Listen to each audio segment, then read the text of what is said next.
కూడా ఏవో రాజకీయాలు ఈ 6 నెలల్లో చేస్తా ఉన్నారే తప్ప ఎక్కడా కూడా రైతు గురించి పట్టించుకునే పరిస్థితులు లేవు, పట్టించుకోలేదు. కాబట్టి ఈ రోజు రైతు రోడ్డు మీదకి వచ్చి ఆ ధాన్యం రాసుల దగ్గర 10-15 రోజుల నుంచి కాపులాలు కాయాల్సిన పరిస్థితులన్నీ కూడా ఈ రోజు గ్రామాల్లో ఈ రాష్ట్రం అంతా కూడా ఏర్పడింది. గతంలో అంటే కూటమి ప్రభుత్వానికి ఒక ప్లానింగ్ కానీ ఈ ధాన్యం సీజన్ వస్తుంది, లేదంటే వాతావరణ పరిస్థితులు ఇలా ఉన్నాయి. ఈ వాతావరణ పరిస్థితులు అంటే బుడమేరుకి వీళ్ళకి వరద వస్తుందని తెలుసు. బుడమేరుకి వరద వస్తుందని తెలిసినా కానీ ప్రజలకు తెలియజేయకుండా విజయవాడ అంతా కూడా ముంచేశారు. అట్లాగే కోతలు స్టార్ట్ అవుతాయి, దాన్ని మనం కొనాలి, రైస్ మిల్లర్ని సన్నద్ధం చేయాలి, రైతులకి మద్దతు ధర ఇప్పించాలి.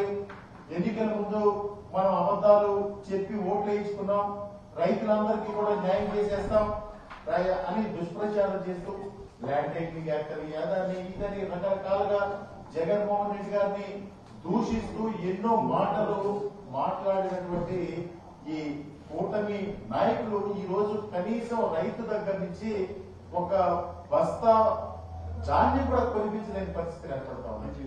ఈ రోజు గ్రామాల్లో చూస్తే ఇదివరకు రైతు భరోసా కేంద్రాలు ఎంతో కీలకమైన పాత్ర పోషించాయి. అంటే రైతు భరోసా కేంద్రానికి వెళ్తే మా ధాన్యం కొనుక్కుంటారు అనే ఒక భావనలో ప్రతి రైతు కూడా ఉండేవాడు.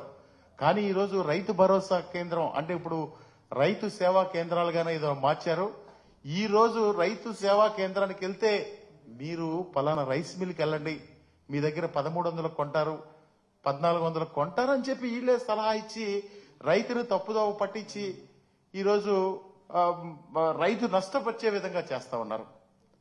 రైతు ఎప్పుడు కూడా సంతోషంగా పంటను పండించుకోవాలి, మద్దతు ధర వస్తే మళ్ళీ ఇంకొక పంట వేయాలని ఆలోచిస్తారు తప్ప ఎక్కడ అక్రమాలు చేయాలనో లేకపోతే ఇంకో కార్యక్రమాలు చేయాలన్నప్పుడు రైతు మనసు కూడా ఉండదు. ఇంకో పంట ఎంత నష్టం వచ్చినా కానీ పంట పండించాలి అనే ఆలోచనతోటి ముందుకెళ్లే కార్యక్రమం ఈరోజు చూస్తా ఉంటే విజయవాడ దగ్గర నుంచి ఇక్కడ విజయవాడ నుంచి మొదలుకుంటే మచిలీపట్నం వరకు చుట్టూ మొత్తం కూడా ధాన్యం రోడ్డు మీద పరిచి దాని మీద బయటి నుంచి తెచ్చినటువంటి టార్ఫాలిన్ కప్పుకుని భార్యాభర్తలు అంటే వ్యవసాయం చేసేది ఈరోజు గ్రామాల్లో ఎక్కువగా కౌలు రైతులు వ్యవసాయం చేస్తా ఉన్నారు. అంటే 1 ఎకరం 2 ఎకరాలు 3 ఎకరాలు కౌలుకు తెచ్చుకుని ఆ కౌలుకు తీసుకుని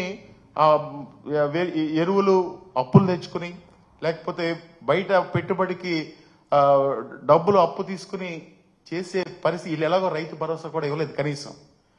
ఆ పరిస్థితుల్లో ఈరోజు వీళ్ళు ఏం చేస్తా ఉన్నారంటే ఇవన్నీ కూడా క్యాచ్ చేసుకుంటున్నారు. అంటే ఒక్కొక్క బస్తా అంటే 75 కిలోల బస్తాకి 300 నుంచి 400 రూపాయలు నష్టం జరిగే విధంగా ఈరోజు ప్రభుత్వం వ్యవహరిస్తా ఉంది. రైతు మిల్లర్లు కూడా ఈ రైస్ మిల్లర్లు కూడా ఏం చేస్తా ఉన్నారంటే ఒక రోజు ఈ ధాన్యం ఎత్తకపోతే ఈ రోజు 1400 అడిగితే రేపు అడిగితే 1300కి ఇచ్చేస్తారులే అనే ఒక ఆలోచన. అంటే రైతు వెంటిలేటర్ మీద ఉన్నట్టున్న పరిస్థితి అది. ఎందుకంటే రోడ్డు మీద ధాన్యం ఆరబోసి ఆ ధాన్యం దగ్గర కాపలా కాసుకుని ఎప్పుడు వర్షం వస్తుందా అని చెప్పి ఎదురు చూసి ఈరోజు ఆ పరిస్థితులు ప్రతి ఒక్క గ్రామంలో కూడా ఎదుర్కొంటా ఉన్నారంటే ఈ ప్రభుత్వం ఏం చేస్తా ఉంది అంటే కళ్ళుండి కబూదుల్లాగా వ్యవహరిస్తారు అన్నట్టుంది. అదేమనంటే మంత్రి గారు సివిల్ సప్లై మినిస్టర్ గారు వచ్చారు, కృష్ణా జిల్లా వచ్చారు మొన్న. హాయ్ అంటే దాన్ని వెతికెళ్ళిపోతానన్నాడు. హాయ్ అని వాట్సాప్లో పెడితే చాలంట.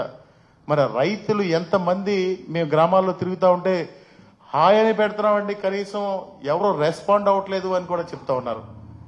కృష్ణా జిల్లా వచ్చి సివిల్ సప్లైస్ మినిస్టర్ గారు 24 గంటల్లో మీరు ధాన్యం కోసినటువంటి 24 గంటల్లో మేము కొనేస్తామని చెప్పారు.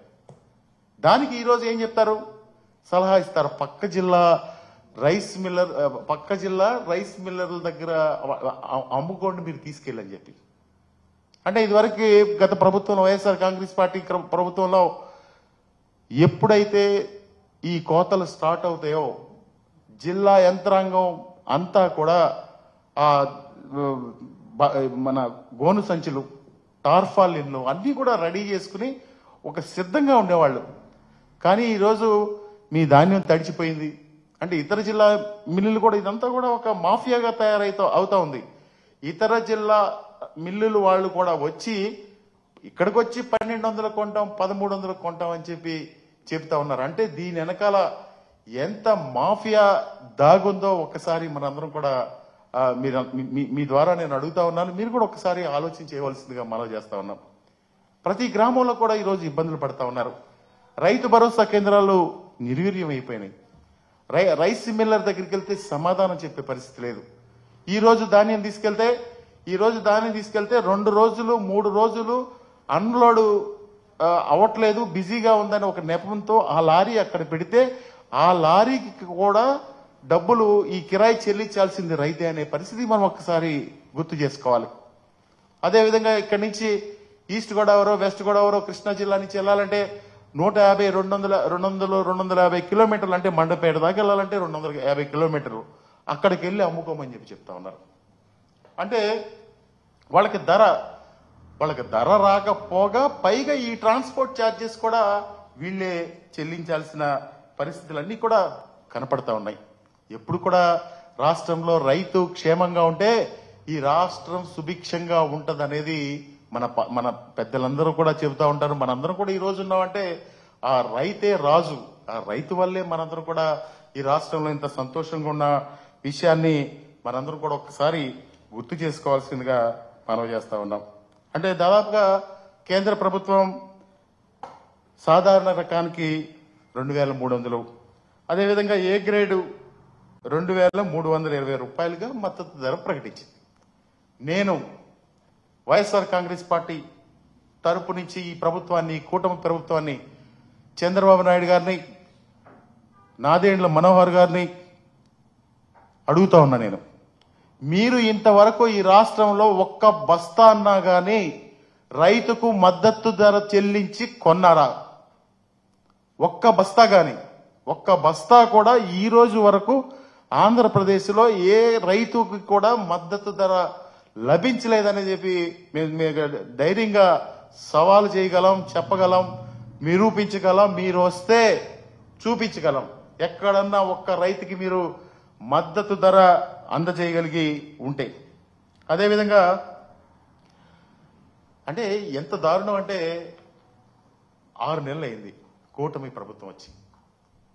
చాలా మంది తెలుగుదేశం పార్టీ నాయకులు ఈ చంద్రబాబు నాయుడు గారు వస్తే ఏదో చేసేస్తారు, బంగారాలు సృష్టిస్తారు, సంపద సృష్టిస్తారు, లేకపోతే ఈ రాష్ట్రాన్ని ఏదో చేసేస్తారని చెప్పి పాపం తెలుగుదేశం తమ్ముళ్ళందరూ కూడా చాలా ఆ రోజు ఆశగా ఎదురు చూస్తే 6 నెలలకి వాళ్ళకు వచ్చిన ఫలితం ఏంటంటే సంపద, బంగారం ఎన్ని పక్కన పెట్టి, సూపర్ 6 ఇవన్నీ పక్కన పెడితే ఈ రైతులు అమ్ముకునే ధాన్యాన్ని కూడా కొనిపించలేని పరిస్థితి ఈ ప్రభుత్వం కల్పించిందంటే ఆ తెలుగుదేశం పార్టీ నాయకులు కూడా ఏమంటా ఉన్నారో ఒకసారి మనం ఆ సోదరుడు వీడియో కూడా చూద్దామని ఒకసారి మనం చేస్తా ఉన్నాం.